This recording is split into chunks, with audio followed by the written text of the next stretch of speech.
मेरा ख्याल है कि प्रधानमंत्री मोदी जी से पूछना चाहिए कि घटनाएं क्यों हो रही हैं। पहले बालाश्वर में हूँ, आप यहाँ, क्योंकि इफेक्टिव रेल मंत्री वही हैं। और वैष्णव जी तो नाम के रेल मंत्री हैं। और जो कवच बनाया था ना, सुरक्षा कवच, उसका क्या हुआ। और पुरानी ट्रेनों का नाम बदल करके वंदे भारत का उद्घाटन मोदी जी करते रहते हैं, सुरक्षा पर कोई ध्यान देता नहीं। तो बालासोर के बाद घटना हुई, उसके बीच में भी घटनाएं हुई हैं। यहाँ तक कि ट्रेन जो नई बनाया भी इन्होंने, वो भैंस गाय के टक्कर से ही टूट जा रही हैं। ये हालत है रेलवे की। रेलवे के किराए बहुत बढ़ गया है। अगर आप देख लीजिए तो जो 70 साल में कहते हैं या 60 साल जो सरकार ने किराया किया, उससे दुगना करीब करीब बढ़ा है 10 साल के अंदर। और जिस तरह से प्राइवेट कंट्रैक्टर्स को कैंटीन, बेडरोल एक्सेट्रा का वो दिया है, ठेका दिया है, खाने की क्वालिटी भी खराब है, कपड़े की क्वालिटी खराब है, और दुर्घटनाएं हो ही रही हैं। और जिस तरह से विजयनगरम की घटना हुई है, और बड़ा दुख लगा और बहुत दुखी हूँ इस बात को जान करके कि अभी तक 13 लोगों की मौत भी हो गई है और काफ़ी लोग जख्मी हुए हैं। भारत सरकार को तो कम से कम कुछ बोलना चाहिए था, लेकिन अभी तक चुप हैं। जो पहले हुआ करता था कि रेल मंत्री सबसे पहले आकर के अपना स्पष्टीकरण देते थे, जो भी होता था। कई बार ऐसा हुआ कि इस्तीफा दे देते थे मॉरल ग्राउंड के ऊपर, लेकिन यहाँ कोई मोरालिटी नहीं है। जब प्रधानमंत्री में भी कोई मोरालिटी नहीं है, तो उनकी जो सिपह सलाहकार हैं वो क्यों किसी एथिक्स को फॉलो करेंगे। दूसरा सर, केरल की प्रार्थना सभा में जो सिलसिलेवार विस्फोट हुआ, उसमें 2 की मौत हो चुकी है, 50 से अधिक घायल है। एक समर्पण किया है और 20 सदस्यीय जांच कमेटी इसकी जांच करेगी। सर्वदलीय बैठक मुख्यमंत्री ने बुलाई है। ये घटना फिर से एक बार लोगों के मन में आतंकवाद को लेकर सिहरन पैदा कर रहा है। केरल के लिए कम से कम यह घटना असाधारण है। केरल जैसे प्रांत जहाँ कभी ये चीज़ों में के होती ही नहीं, और किस उद्देश्य से घटना हुई है और इसके पीछे क्या कारण है, उसका जांच जरूर होनी चाहिए। और शुरुआत होते ही उसको ख़त्म कर देना चाहिए, नहीं वहाँ पर भी अशांति होगी।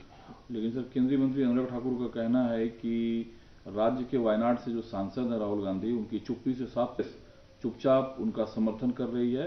आखिरकार ये कौन लोग हैं जो बाहर से आकर अराजकता फैलाना चाहते हैं? सरकार उनकी है, जिम्मेदार वो हैं कि राहुल गांधी जी सरकार चला रहे हैं। अजीब स्थिति है। केरल में सरकार सीपीएम की है, केंद्र में सरकार इनकी मोदी जी की है। आईबी क्या कर रही, और बीएसएफ क्या कर रहा है, रॉ क्या कर रहा है? वो कह रहे हैं राहुल जी का निंदा प्रस्ताव क्यों नहीं है, नहीं, क्यों नहीं कंडेम कर रहे हैं? नहीं, ये मतलब रॉ क्या कर रही है? अपनी असफलता को दूसरे के ऊपर मरते हैं। तो प्रधानमंत्री जी क्यों नहीं बोल रहे हैं? क्या वो देश के प्रधानमंत्री नहीं है क्या? और अनुराग ठाकुर देश के मंत्री नहीं हैं क्या? क्या वो यहाँ के हैं, दिल्ली के हैं? दूसरा सर, ये कलामासेरी कन्वेंशन सेंटर पर जो विस्फोट हुआ, इस पर जो मंत्री है राजीव चंद्रशेखर केंद्र में, उनका निशाना बनाकर जो हमला किया गया है, ये दुखद है। और केरल सरकार को मैं इसके लिए जिम्मेदार मानता हूं, क्योंकि उन्होंने आतंकी संगठन हमास के प्रमुख को बोलने की अनुमति दी, और उसके ठीक बाद ये घटना जो होती है, ये एक खास समुदाय को निशाना बनाकर किया गया है, ईसाई समुदाय को। देखिए, ऐसा है कि वो तो गैर जिम्मेदार है और सरकार में है, न भी होगा इस तरह की से आग लगाने की बात है कि ईसाई और मुस्लिम बात करेंगे वहाँ पर। पूरे देश में तो हिंदू बनाम मुस्लिम, हिंदू बनाम क्रिश्चियन कर रखा है। अब वहाँ पर क्रिश्चियन बनाम मुस्लिम है। कैसे इस तरह के कंक्लूजन पर पहुंच गए हो? ये मतलब है कि देश तोड़ना चाहते हैं लोग। मुख्यमंत्री ने खुद कहा, नहीं, देश तोड़ना चाहते हैं कि ये बात बाद में पता लगेगा कि इसमें हिंदू और मुस्लिम का एंगल है, नहीं क्रिश्चियन और मुस्लिम का एंगल है। लेकिन अभी एक मंत्री को कह देना बिना जांच के, बिना एविडेंस के, इनकी निकम्मी सरकार क्या कर रही है, राग क्या कर रहा है, एनआईए क्या है, आईबी क्या कर रही है। ठीक यही बात जो आपने कहा, ये बात केरला के मुख्यमंत्री ने उठाया। एक मंत्री को कोई बात जिम्मेदारी से कहनी चाहिए। प्रारंभिक अवस्था में जांच है, मुख्यमंत्री चुप क्यों है? उन्होंने कहा जब तक जांच से कुछ साफ पता नहीं चलता है तब तक बतौर मुख्यमंत्री मेरा इस घटना पर टिप्पणी करना सही नहीं है। सांप्रदायिक जो रंग केरला में देने की कोशिश की जा रही है, केरला का मुख्यतः वैसा चरित्र नहीं रहा है। केरला को बर्बाद बहुत करना चाहे इन्होंने, तमिलनाडु को भी, आंध्रा को भी, लेकिन कर नहीं कुछ पाए। वहां शिक्षित लोग ज्यादा हैं। और एक मंत्री का बयान बिना जांच पड़ताल के आप देश को आग के हवाले कर देंगे।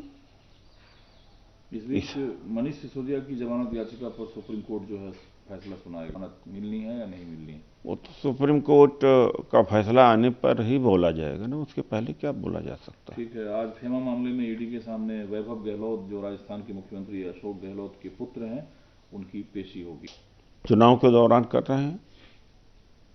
अब चुनाव हार गए हैं राजस्थान में, तो ईडी से जीतना चाहते हैं, फेम और इनकम टैक्स सीबीआई से जीतना चाहते हैं, और कोई रास्ता तो इनके पास है ही नहीं। दूसरा सर, राजनाथ सिंह जो रक्षा मंत्री देश के हैं, उन्होंने कहा कि राम मंदिर आंदोलन जो है वो सिखों से इसकी शुरुआत की। अब सिख जवाब देंगे, इसमें हम क्या कर सकते हैं। सिखों ने शुरू किया तो जवाब वही दे। फिर सिख धर्म तो वो लोग तो अपने आप को ये सच्चाई भी है, सिख धर्म का अपना अस्तित्व है, बौद्ध धर्म का है, जैन धर्म का है। अब सिख धर्म सिख लोग इसका जवाब देंगे कि ऐसा है। मेरी जानकारी में अभी तक तो ऐसा नहीं है। अगर उनकी जानकारी में है तो उसका इतिहास सामने रखें, और फिर सिख समाज भी इसके पर प्रतिक्रिया देगा। तो अब ये बीच भाजपा और सिख समाज के बीच है, और गुरु नानक जी और भगवान राम के फॉलोअर्स के बीच ये मामला है। देखते हैं क्या होता है। एक सर बड़ा महत्वपूर्ण बात तो छत्तीसगढ़ के मुख्यमंत्री भूपेश बघेल ने कहा, चूंकि आजकल अडानी प्रकरण बहुत चल रहा है, राहुल जी अक्सर उठाते हैं। उन्होंने कहा मैं अडानी और खदानों के बीच खड़ा हूं, लड़ाई उनसे है जो छत्तीसगढ़ को बेचना चाहते हैं। बिल्कुल सही कहा उन्होंने, बिल्कुल सही कहा। अभी तक तो ये काफी बेच दिए होते, क्योंकि कमाओ पूत सबसे ज्यादा वही है जो